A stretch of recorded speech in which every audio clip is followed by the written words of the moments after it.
Good morning. Today, my bipolar stories are about the mental hospitals.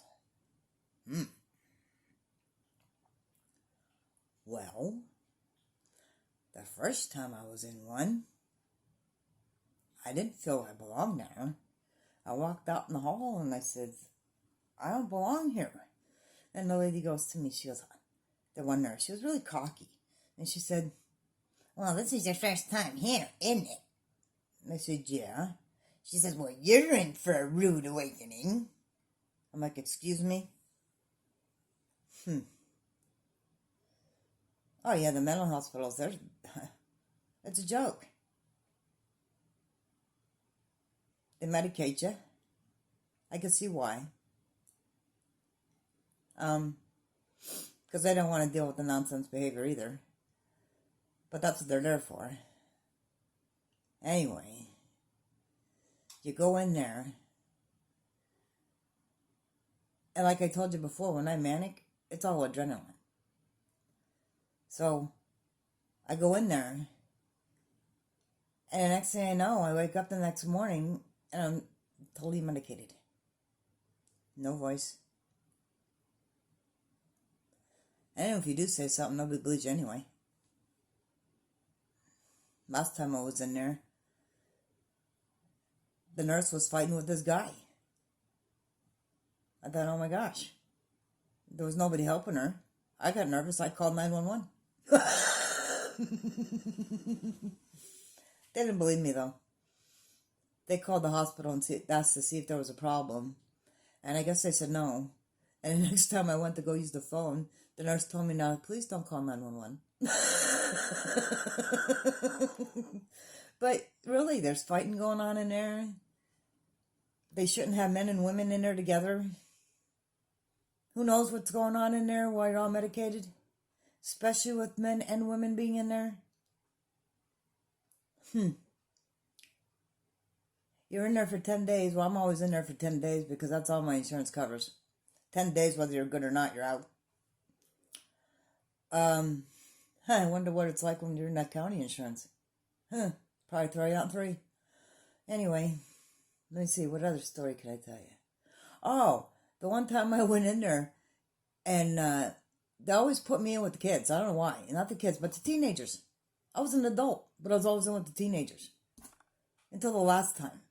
Anyway, I went in there this time, and there was a bunch of teenagers there. And they were all like,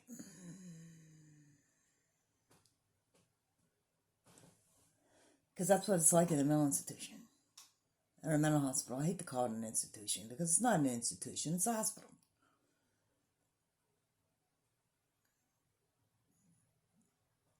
The first time I went in the hospital, one of my nearest and dearest friends pulls up in front of my house. I'm sitting outside, and she goes, oh, did you like your vacation? Excuse me? I yelled at her, and I said, it was not a vacation, trust me. And I walked in the house. Believe me, being in a mental hospital is not a vacation. You have people seeing them. You see people and they're so medicated. The one was falling on the floor. I felt sorry for her. The one got a shot, and her arm was sore for 3 days. She didn't even know what to do with her arm. Who knows what was in that shot? I even went up to the nurse with her, and I said, listen, she needs some ice for her arm. It was swollen, and it hurted. They didn't do a thing. They don't care in there. They're in there to medicate you, to keep it that way, and that's it. Groups are fun. I like the groups. Man. I like groups. But the one time I was in there, like I was getting back to what I was saying, the one time I was in there, and with the teenagers, and I'm sitting there, and I'm like, no, I'm normal, and they're all medicated. And I walk in there, and I was like, let me guess, you're in here for bipolar. He said, yep. I said, you're in here for bipolar. He said, yep. I said, you're in here for bipolar. He said, yep. And then we started talking about bipolar. Well, I guess you know, the next day I was medicated, and they were all gone out of my sight.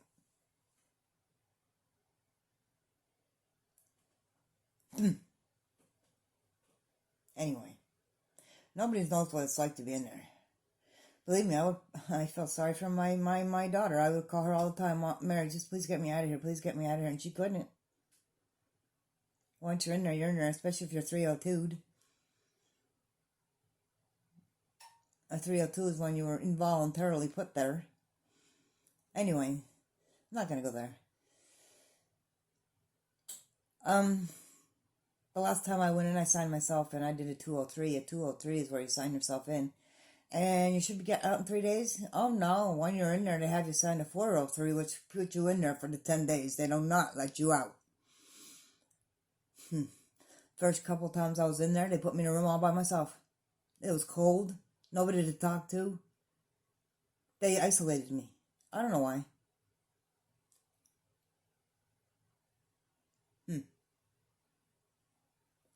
People, the first night I was in there, the very first night I was in there, I don't know what was happening.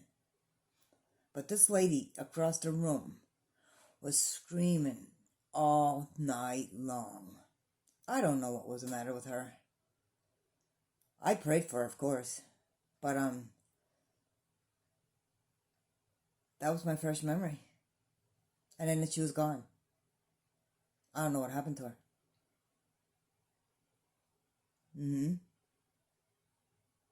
Yeah. Hospitals. Make sure you get your meds. Make sure you get your meds. Meds are alright. I believe some people need meds. I need meds. I take them. But you don't need to be over-medicated. And in the mental I hate that word. In the mental hospital, everybody's highly medicated. The people out there ain't bad. Had a rough life. You should hear some of the stories.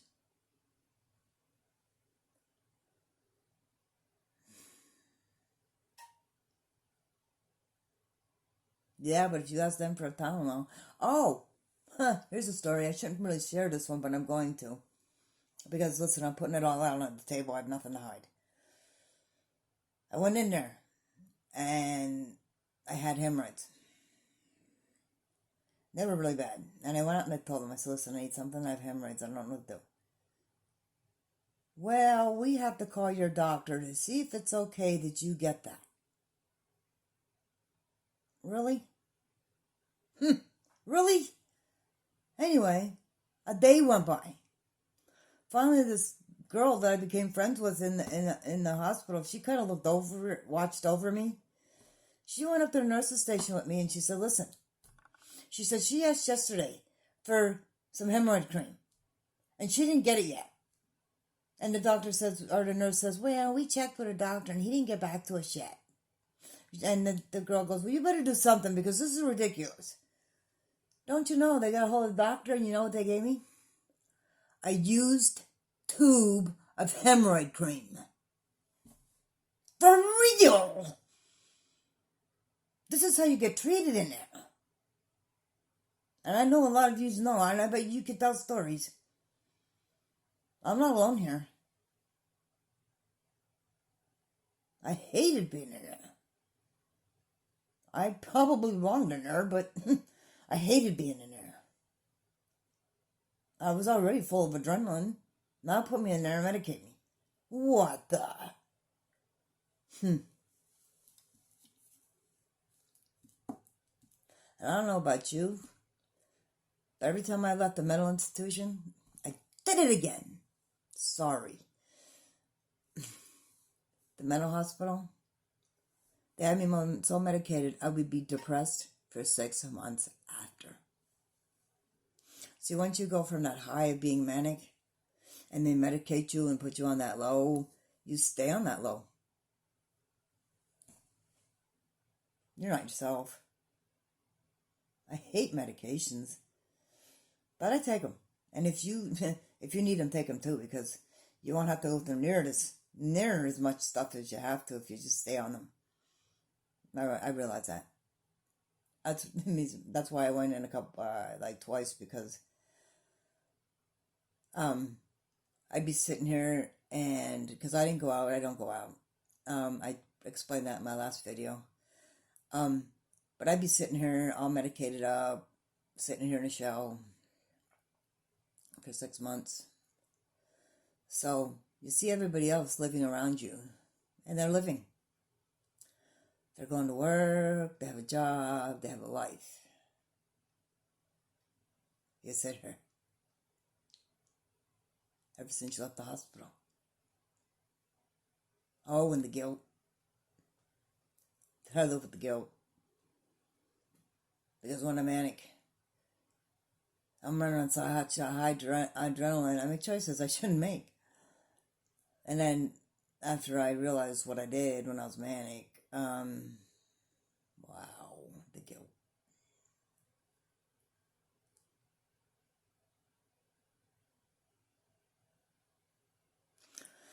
But I got past that. It took quite a few years, but I got past that. It's 3 years now that I haven't been in the hospital, and I should have went manic this year. My doctor's impressed with my progress. I refuse to go in the hospital again. I will do everything in my power to keep me on this path that I'm on right now. Conquer my demons.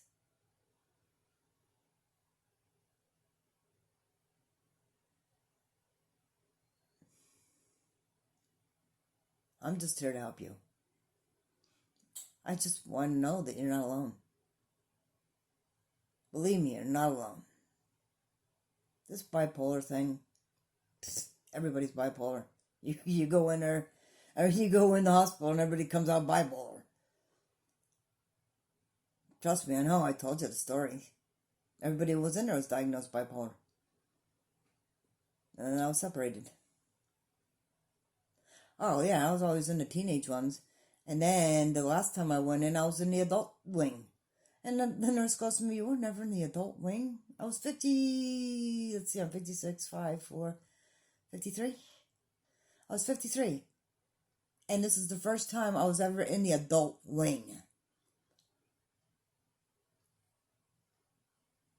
Well, that was an experience because you have men and women in there. I didn't sleep at night when I was in there.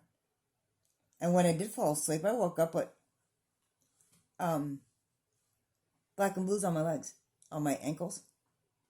And I walked in, I went up to the nurse's station one time, I put my leg right on the desk. I said, what are these? Where did these come from? I said, they're on both my legs. I don't know. Well, neither do I. I didn't sleep when I was in there. Are you kidding? I was scared to death. And then when you do sleep, you're so medicated, you're knocked out.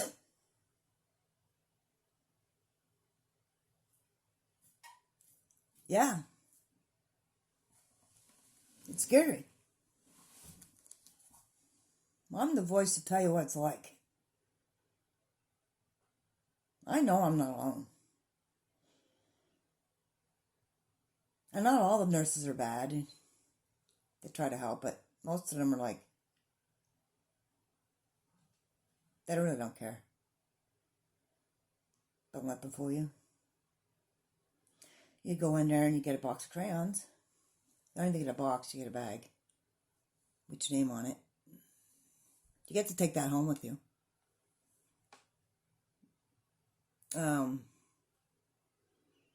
You get to bring clothes with you, but the first time I was in there, I didn't know that. And they gave me a one-size-fits-all house coat. No, not a house coat. One of those things you put on. They give you in the hospital and you go get x-rays and stuff. One of those. Can't think of the name of it right now. But they gave me one of those. One size fits all. It was 92 pounds. This one guy in there with me, he watched out for me. The first time I was in there, his name was John. He watched out for me. And he kept like fixing my shoulder for me. Because I was so medicated, I was just like this, and he just kept picking this up for me and straightening this up. Now, he was pretty cool because we were talking about the stars. And I love talking to this guy. And he said, I said something about the stars. And he said to me, he says, I believe that's where all our loved ones go. They're the stars in the sky. And I was like, oh, that's really cool. I never looked at it that way. So that's the way I look at stars now, because of him. I became really good friends with him. And I remember a nurse came up to me and she says, oh, if he's bothering you, we can move him away from you. I said, no, he's not bothering me at all. I like the guy. We shared our dinners together and everything, which I got in trouble for because evidently you're not supposed to share your bread with somebody else. I guess because everybody's on different diets, but can't share. Nope. Oh, and before you go to bed at night, about 8 o'clock, you go up there, everybody lines up for their meds. You get a cookie or maybe a choice of what you want and a half a can of soda. So you can take your meds, have a snack, and go to bed. I used to be up all night. I couldn't wait till 6 o'clock that I could get in the